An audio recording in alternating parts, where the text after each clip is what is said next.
2025 April മാസം 21 രാവിലെ 7:35 പരിശുദ്ധ ഫ്രാൻസിസ് മാർപ്പാപ്പ കാലം ചെയ്തു. നീണ്ട 12 വർഷത്തെ സ്തുത്യർഹമായ സേവനം, ലോക മനസാക്ഷിയിൽ അദ്ദേഹം കുറിച്ചിട്ട കാര്യങ്ങൾ, ലോകത്തിന് നൽകിയ സംഭാവനകൾ എല്ലാം എന്നും ഓർമ്മിക്കപ്പെടുന്നതായിരുന്നു. അദ്ദേഹത്തിന്റെ പിൻഗാമിയെ തിരഞ്ഞെടുക്കുന്നതിന് വേണ്ടി 2025 മെയ് മാസം 7-ാം തീയതിയെ തുടങ്ങിയ കോൺക്ലേവിൽ ഏറ്റവും സാധ്യതാ ലിസ്റ്റിൽ ഉണ്ടായിരുന്ന ആളായിരുന്നു കർദിനാൾ പിയത്രോ പരോളിൻ. കാരണം 13 വർഷമായി വത്തിക്കാൻ സ്റ്റേറ്റ് സെക്രട്ടറി എന്ന നിലയിൽ ഫ്രാൻസിസ് മാർപ്പാപ്പയോട് ചേർന്ന് പ്രവർത്തിച്ച വ്യക്തി.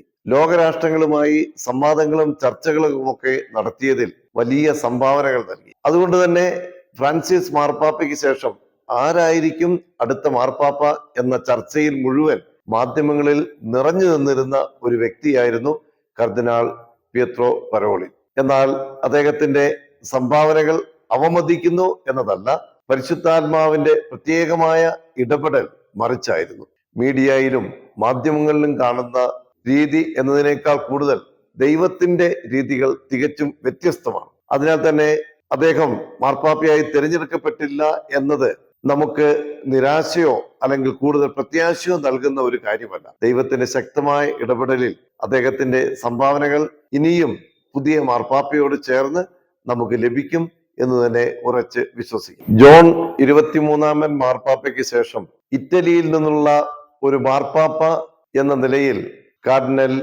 മത്തയോ മരിയ സൂപ്പി മാധ്യമങ്ങളിൽ മുഴുവൻ നിറഞ്ഞു നിന്ന ഒരാളായിരുന്നു. റോമിലുള്ള അദ്ദേഹത്തിന്റെ ശുശ്രൂഷകളും അതിനുശേഷം ലോകത്തിലെ ഏറ്റവും പഴക്കമുള്ള യൂണിവേഴ്സിറ്റി നിലകൊള്ളുന്ന ബൊളോഞ്ഞ അതിരൂപതയിലെ മെത്രാപ്പൊലിത്ത എന്ന നിലയിലും അദ്ദേഹത്തിന്റെ ശുശ്രൂഷകൾ പ്രത്യേകം പ്രസ്താവിക്കപ്പെട്ടിരുന്നു. അതുപോലെ തന്നെ അദ്ദേഹത്തിന്റെ ശുശ്രൂഷകൾ വത്തിക്കാനിലും ഡിപ്ലോമാറ്റിക് സർവീസിലും വളരെ പ്രശംസനീയമായിരുന്നു. 1955 ജനിച്ച് 1981 പൗരോഹിത്യം സ്വീകരിച്ച് പിന്നീട് മൊസാംബിക്കിൽ തന്റെ സേവനങ്ങളൊക്കെ കാഴ്ചവെച്ച് ലോകത്തിൽ ഏറ്റവും പ്രശംസനീയത നേടിയ വ്യക്തി എന്ന നിലയിൽ കർദിനാൾ മത്തയോ സൂപ്പി പ്രസിദ്ധനായിരുന്നു. അതുകൊണ്ട് തന്നെ ഫ്രാൻസിസ് മാർപ്പാപ്പയ്ക്ക് ശേഷം കർദിനാൾ മത്തയോ സൂപ്പി മാർപ്പാപ്പയാകുകയാണെങ്കിൽ അത് ലോകത്തിനു മുൻപിൽ വലിയൊരു സാക്ഷ്യമാകും എന്ന് തന്നെയാണ് ലോകം മുഴുവൻ ചിന്തിച്ചിരുന്നത്. മൊസാംബിക്കിൽ അദ്ദേഹം ചെയ്ത പ്രത്യേകമായ ശുശ്രൂഷകൾ പരിഗണിച്ച് ഓണററി സിറ്റിസൺഷിപ്പ് പോലും അദ്ദേഹത്തിന് ലഭിച്ചിരുന്നു. മറ്റൊരു രാജ്യത്ത് വത്തിക്കാനെ പ്രതിനിധീകരിച്ചുകൊണ്ട് രാജ്യത്തിന് പ്രശംസ നേടിയെടുക്കുന്ന രീതിയിൽ പ്രവർത്തിക്കാൻ സാധിക്കുക എന്നത് വളരെ വലിയ ഒരു കാര്യമായിരുന്നു. എന്നാൽ ദൈവത്തിന്റെ ഹിതം മറ്റൊന്നായിരുന്നു, പരിശുദ്ധാത്മാവിന്റെ പ്രവർത്തനങ്ങൾ മറ്റൊന്നായിരുന്നു.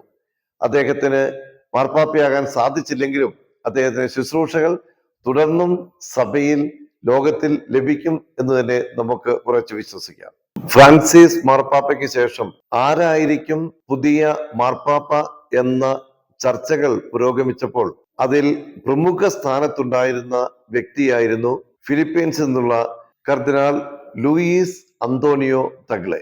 ഏഷ്യയിൽ നിന്നുള്ള ഫ്രാൻസിസ് എന്നും പരിശുദ്ധ ഫ്രാൻസിസ് മാർപ്പാപ്പയുടെ മനസാക്ഷി അറിഞ്ഞ വ്യക്തി എന്നും മാർപ്പാപ്പയുടെ പിന്തുടർച്ചാവകാശിയായി വരാനായി മാർപ്പാപ്പ എഴുതിയ വ്യക്തിപരമായ കത്ത് ലഭിച്ച വ്യക്തി എന്ന നിലയിലും ലോകം മുഴുവൻ ഫ്രാൻസിസ് മാർപ്പാപ്പയുടെ പിൻഗാമിയായി പ്രതീക്ഷിച്ചിരുന്നത് കർദിനാൾ ലൂയിസ് അന്തോണിയോ തഗ്ലെ ആയിരുന്നു. അദ്ദേഹത്തിന്റെ ഡോക്ടറൽ പഠന വിഷയം episcopal collegiality in the teaching and practice of Pope Paul VI എന്നതായിരുന്നു.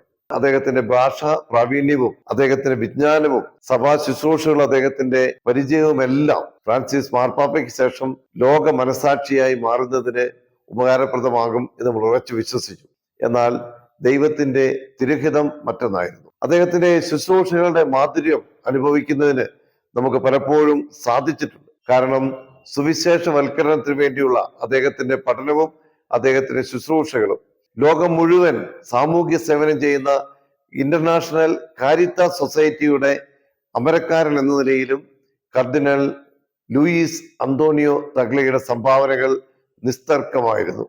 മാർപ്പാപ്പ എന്ന നിലയിൽ അദ്ദേഹത്തിന് ശുശ്രൂഷകൾ ലഭിക്കുന്നില്ലെങ്കിലും മറ്റ് മേഖലകളിലെല്ലാം അദ്ദേഹം തുടർന്നും സഭയുടെ സ്വരമായി, സഭയുടെ മനസാക്ഷിയായി നിലകൊള്ളും എന്ന് തന്നെ നമുക്ക് ഉറച്ചു വിശ്വസിക്കാം.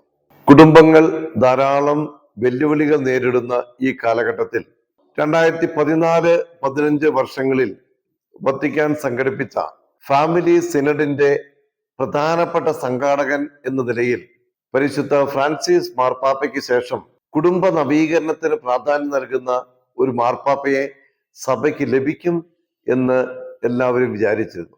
ആ പ്രതീക്ഷയ്ക്ക് ഉത്തരം നൽകിക്കൊണ്ടാണ് മാധ്യമങ്ങളും അതുപോലെ തന്നെ ലോകം മുഴുവനും ഹംഗറിയിൽ നിന്നുള്ള കർദിനാൾ പീറ്റർ എർദോ മാർപ്പാപ്പയുടെ പിൻഗാമിയായി തിരഞ്ഞെടുക്കപ്പെടും എന്ന് ഉറച്ചു വിശ്വസിച്ചത്.